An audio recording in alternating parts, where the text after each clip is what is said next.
Now, from CBS 4 News, this is Facing South Florida with Jim DeFede.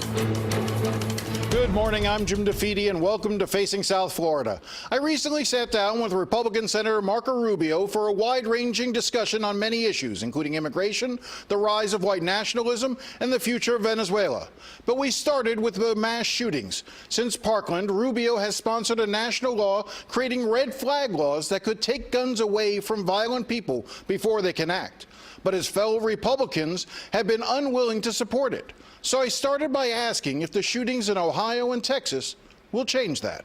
I hope it does. I think it has the best chance it's had of passing. And the reason why we need to do it, so after Parkland, we looked at all these shootings.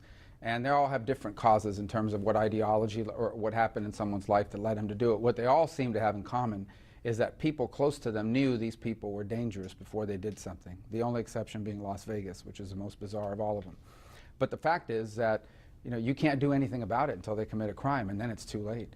So red flag laws, which the bill that we filed, allow a state, law enforcement or maybe a family member, to go to court and say, this person's dangerous, here's the proof, and allow us to get out ahead of it and remove guns from them before they kill or hurt somebody.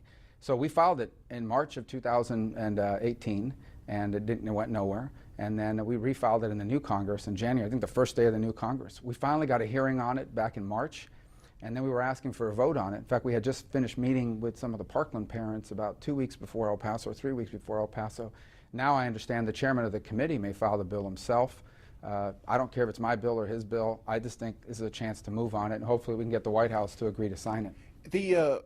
As I understand it, it's not that it would nationalize the red flag law. It would give encouragements to states, incentives to states to pass their own red flag laws. The only way to nationalize it is to create a federal one. The problem with the federal one is federal law enforcement, FBI, the marshals just aren't set up for that sort of thing. And most cities in America don't have a federal courthouse. We have thousands and thousands of cities. Nearest courthouse in many places could be 10 counties away. This would create an incentive for states to do what Florida already did, which is to set this up. I think 19 states already have them.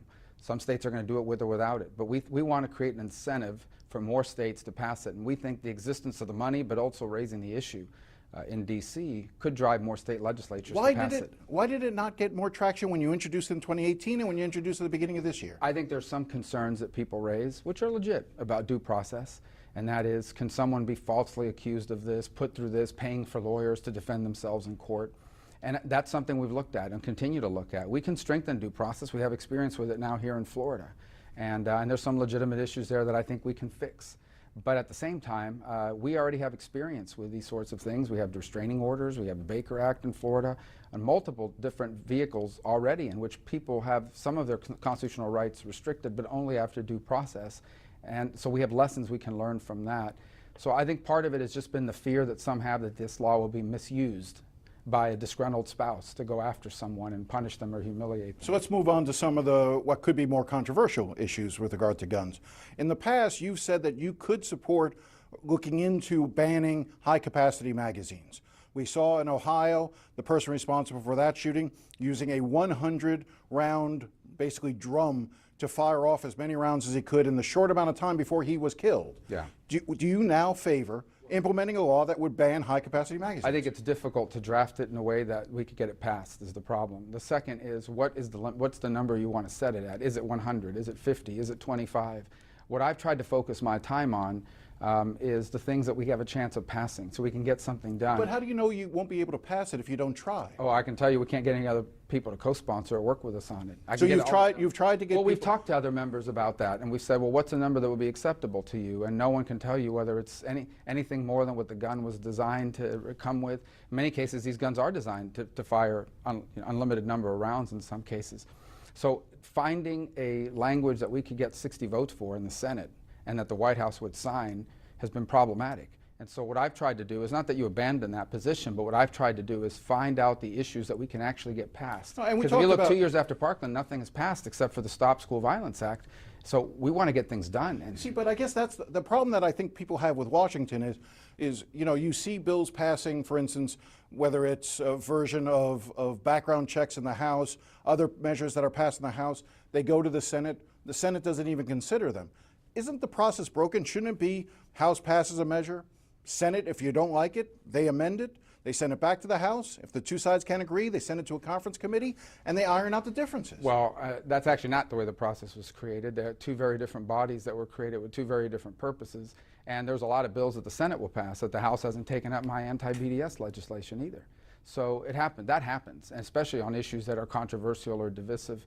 But I would say this to you in that regard. I'm a lawmaker. My job is to pass laws that make things better. We have laws that will make things better. The red flag law will make things better.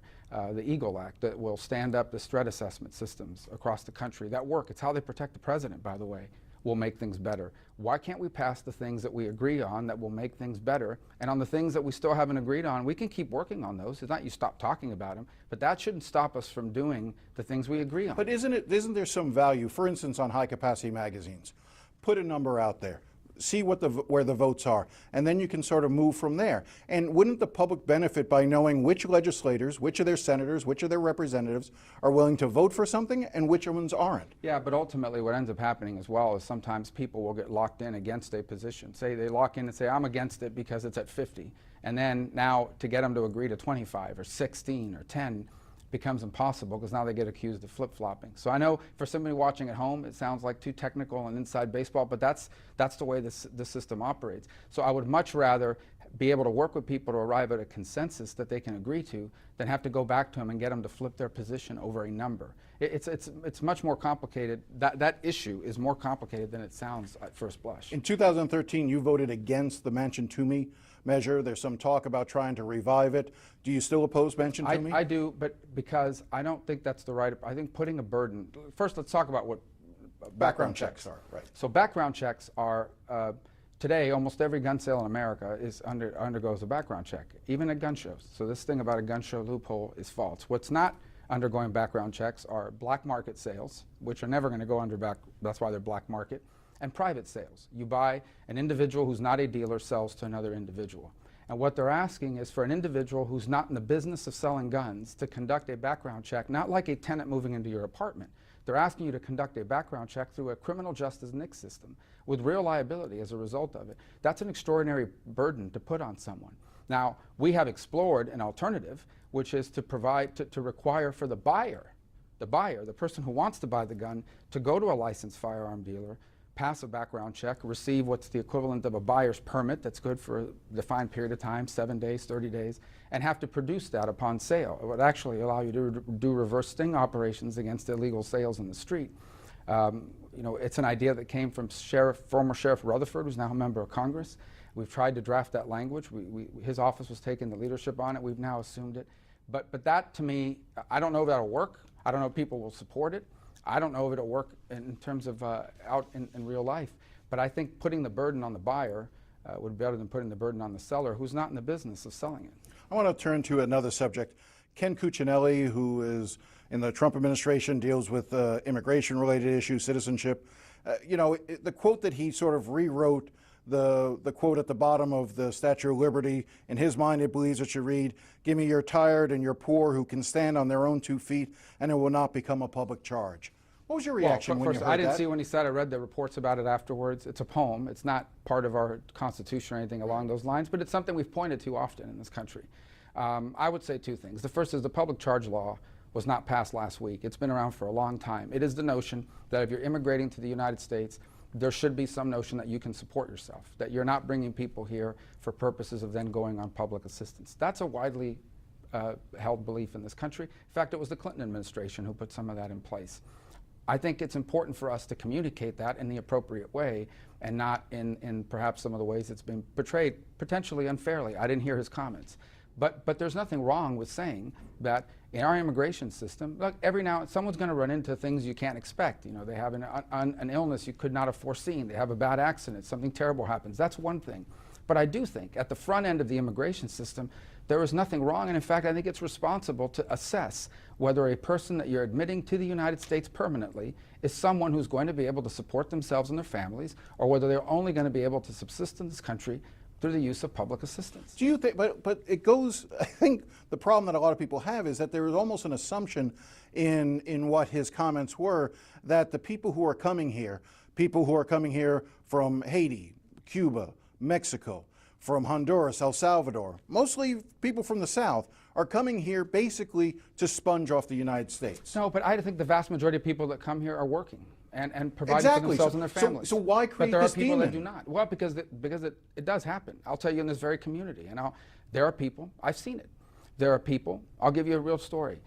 I was in a grocery store about 2 or 3 years ago, and there were 2 ladies in line in front of me. The person at the front of the line was a younger person, arrived from Cuba not that long ago, and was buying all sorts of things with food stamps and so forth, and and the lady behind her had been in this country from Cuba for 50 years, working hard, and she was openly complaining. She was saying, I've worked here all my life, I've paid into the system, and my Social Security check is a fraction of what people who just got here last week and are young and able-bodied are getting.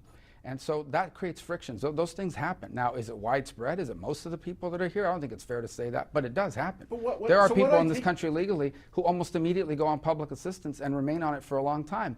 Not because they're Hispanic, not because they're from Cuba or any other country in the world, but because of whoever they are as an individual. And our law should take that into account. And that's not something the Trump administration made up. That's the law in this country that was put in place back during the Clinton administration. Well, the public charge law has been around for a century. Yeah. But so was the enforcement under the Clinton administration. It's starting to falling off, and all the Trump administration is doing is applying the existing law. Well, no, they're doing more than that. The Trump administration is defining it in a new way that essentially says that if you're on public assistance, public health assistance, Medicaid, or if you're on receiving food stamps, that when it comes time for consideration of your green card, whether or not you get a green card, basically you'll be prohibited from getting a green card, getting a visa.